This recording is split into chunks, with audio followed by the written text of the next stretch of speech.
salita katulad ng bong bong.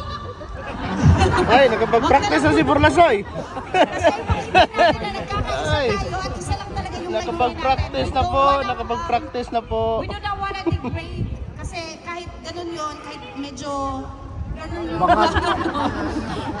Pilipino pa rin siya. So, we here in Wellington, especially in New Zealand.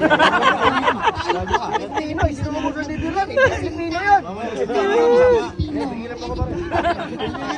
Galit na si Kuya.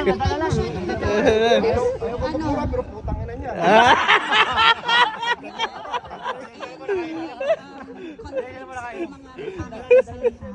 Pero kung gusto niyo pa rin